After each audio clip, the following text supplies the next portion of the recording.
नमस्कार दोस्तों। और सुनाओ, क्या हाल चाल आपका? बढ़िया। मेरा भी बढ़िया। हाँ जी। जो अध्यापक होते हैं वो हमेशा बराबर की पढ़ाई बच्चों को पढ़ाते हैं, पता है ना। ब्लैक बोर्ड पे लिख देते हैं, देख लो, बराबर का पढ़ाते हैं, लिख देते हैं और बोलते हैं कि जिसको समझ नहीं आता वो हमारे पास है, हम समझाएंगे। तो अध्यापक के मन में कभी ईर्ष्या नहीं आती, भेदभाव नहीं आता किसी के लिए, किस बच्चे को पढ़ाना है किसको नहीं पढ़ाना। अध्यापक के मन में ये होता है कि हम सब बच्चों को एक जैसा पढ़ाएं, पर दिमाग अपना अपना होता है।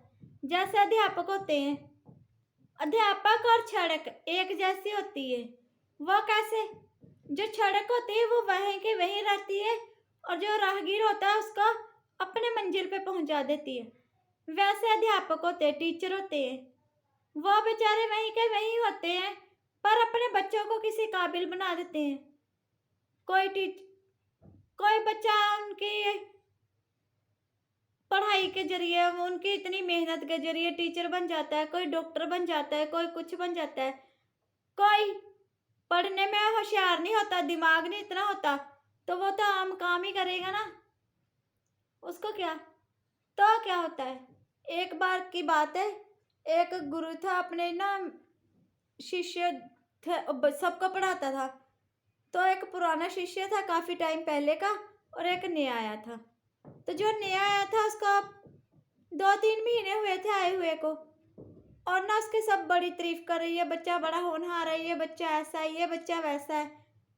तो जो पुराना था उसको ना जलन सी होने लग गई कि मैं भी तो होनहार हूँ, मेरी तो कभी किसी ने तारीफ नहीं की, मैं भी तो आज्ञाकारी हूँ, मेरी किसी ने तारीफ नहीं की। मतलब उसके मन में इतना ईर्ष्या, जलन, सब कुछ आने लग गया। एक दिन उसने अपने अध्यापक को बोला, गुरु को बोला, गुरु जी आप हमारी पढ़ाई में ना फर्क कर रहे हो, आप उसको अलग अच्छे ढंग से पढ़ाते हैं, मेरे को नहीं पढ़ाते अच्छे ढंग से। फिर गुरुजी ने क्या शिक्षा दी उसको? बोला, एक बार ना 2 राहगीर थे। पहले राहगीर को बड़ी प्यास लगी, उसने वो कुएं के पास गया, बाल्टी देखी और बाल्टी के साथ रस्सी नहीं थी। वो बाल्टी देखकर आगे चला गया, फिर यहाँ पे पानी तो अब निकलेगा नहीं, है ही नहीं है रस्सी, नहीं तो मैं पानी कैसे निकालूंगा। फिर दूसरा राहगीर आया, उसको भी बड़ी प्यास लगी, उसने भी देखा बाल्टी है रस्सी नहीं है, पर दूसरा राहगीर ने क्या किया, घास वगैरह पड़ी थी वहाँ पे, उसको लपेट वगैरह करके बाल्टी के साथ बांध के नीचे से कुएं में से पानी निकाला और पी गया। तो उसने बोला, गुरु ने इसका अर्थ समझ आया तेरे को? शिष्य बोला, ना मेरे को नहीं समझ आया। गुरु जी बोले, तू पढ़ता जरूर है, पर तेरे में वो लगन नहीं है जैसे दूसरे राहगीर में थी, तेरे में पहले वाले राहगीर में थी लगन, जैसी लगन है कि अगर आता है तो ठीक है, नहीं आता तो आगे चलो। तो वो जो तेरा दूसरा दोस्त है, मित्र है, उसे पढ़ाई की बड़ी लगन है, उसे लगता है कि मैं कुछ, अगर यहाँ पे आया ना, मैं कुछ सीख कर जाऊँ, यही लगन उसके मन में है, और इसी के कारण वो तेरे से आगे है, हर काम में आगे है। तेरे को पता है वो रात रात को जाग कर पढ़ता है, कुछ पता है तेरे को? नहीं ना। तो तेरे में अगर सच्ची लगन होगी तो तू भी उसके जैसा नहीं, उससे ज़्यादा अच्छा बन के दिखाएगा। वो शिष्य को भी समझ आ गया, हाँ जी ये बात सही है कि मेरे में भी लगन की कमी है। तो दोस्तों हमें ऐसा ही करना है। हम अगर जिस भी विषय में पढ़ते हैं, अगर हम पर भी, जैसे कोई भी, मैं हमेशा आपको बोलती हूँ कभी भी किसी से भी जलना नहीं चाहिए।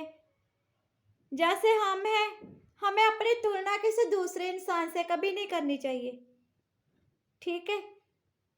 हम अच्छे हैं, हम बुरे हैं, हमें पता है हम कैसे हैं, पर हमें दूसरों को नहीं जज करना चाहिए। यार ये तो 2-3 दिन बाद की, ये तो ऐसा निकला, ये ऐसा निकला, क्या पता किसी की मजबूरी हो, है ना, कि क्या पता क्या उसकी क्या मजबूरी है क्या नहीं, आपको थोड़ी पता है ना। तो हमें दूसरी बात, अपने ईश्वर पे भी मैं हमेशा आपको एक बार बोलती हूँ कि हमें मिलाने वाला भी वो ईश्वर है ना? जो आज मैं आपके सामने यूट्यूब पर हूँ, आपके सामने, ये भी तो उसकी मर्जी के अनुसार ही हो रहा है ना?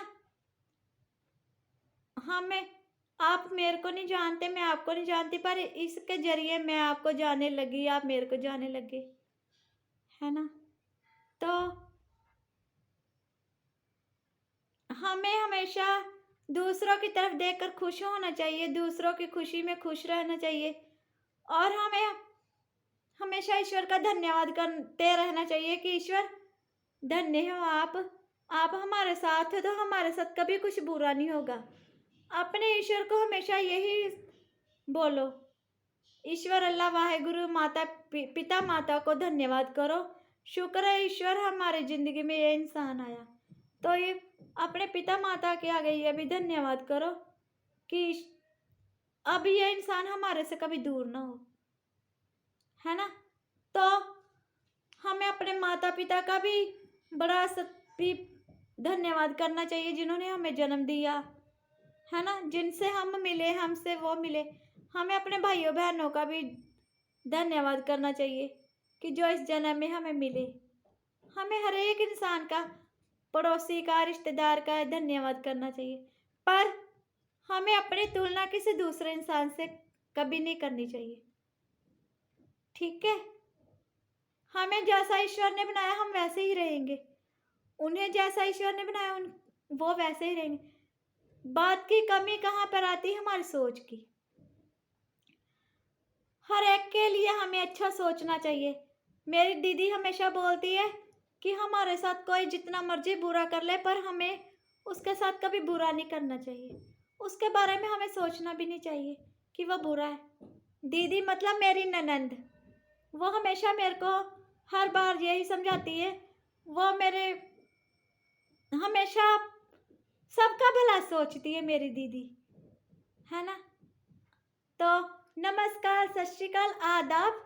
और जिन्होंने मेरे चैनल को सब्सक्राइब किया हुआ है उनका बहुत सारा धन्यवाद दिल से, और जिन्होंने अभी तक मेरे चैनल को सब्सक्राइब नहीं किया वो भी मेरे चैनल को सब्सक्राइब करें ताकि मेरे आने वाली सारी वीडियो आप तक आसानी से पहुंच सके, और बेल आइकन का बटन दबाना मत भूलें ताकि मेरी वीडियो आसानी से आप तक पहुंच जाए, और मेरी वीडियो को लाइक शेयर कमेंट ज़रूर करें, ठीक है? ताकि मैं आप सबके सहयोग से आगे बढ़ सकूं। और मैं आपको हमेशा बोलती हूँ, कभी किसी को बद्दुआ नहीं देनी चाहिए, हमेशा दुआ देनी चाहिए, है ना? दुआ से जो बद्दुआ होती है वो भी वापस आती है, जो दुआ होती है वो भी वापस आती है ना? हमें हमेशा दुआ करनी चाहिए हर एक इंसान के लिए कि परमात्मा तुम सबका भला करो, सबको अपने घर में तंदुरुस्त रखो, हर एक इंसान अपने घर में हंसी खुशी रहे और उनके घर में कभी पैसों की कमी ना आए। और मैं क्या बोलती हूँ, हमें कभी भी किसी भी इंसान से भेदभाव नहीं करना चाहिए, कभी भी किसी जाति, कोई भी जाति हो, हमें उनसे भी भेदभाव नहीं करना चाहिए। हमें हर एक जाति का, हर इंसान का आदर सत्कार करना चाहिए, है ना? बोलते ना, हिंदू मुस्लिम सिख ईसाई हम तो हैं सब भाई भाई, है ना? हिंदू है हम, हिंदी है हम मैं फिर से वही बोलती हूँ, हमें हर एक जाति का, एक दूसरे का सहयोग करना चाहिए, हमें हर एक इंसान का सहयोग करना चाहिए, हमें कभी भी किसी को बुरा भला नहीं कहना चाहिए, हम सब इंसान हैं, इंसानों की तरह रहना चाहिए हमें, है ना? तो नमस्कार, सत श्री अकाल, आदाब। तो आज मेरी वीडियो यहीं पर समाप्त होती है ना? तो कल नई वीडियो लेकर आपके सामने मैं आऊँगी, पर तब जब आपने मेरे चैनल को सब्सक्राइब किया होगा तब।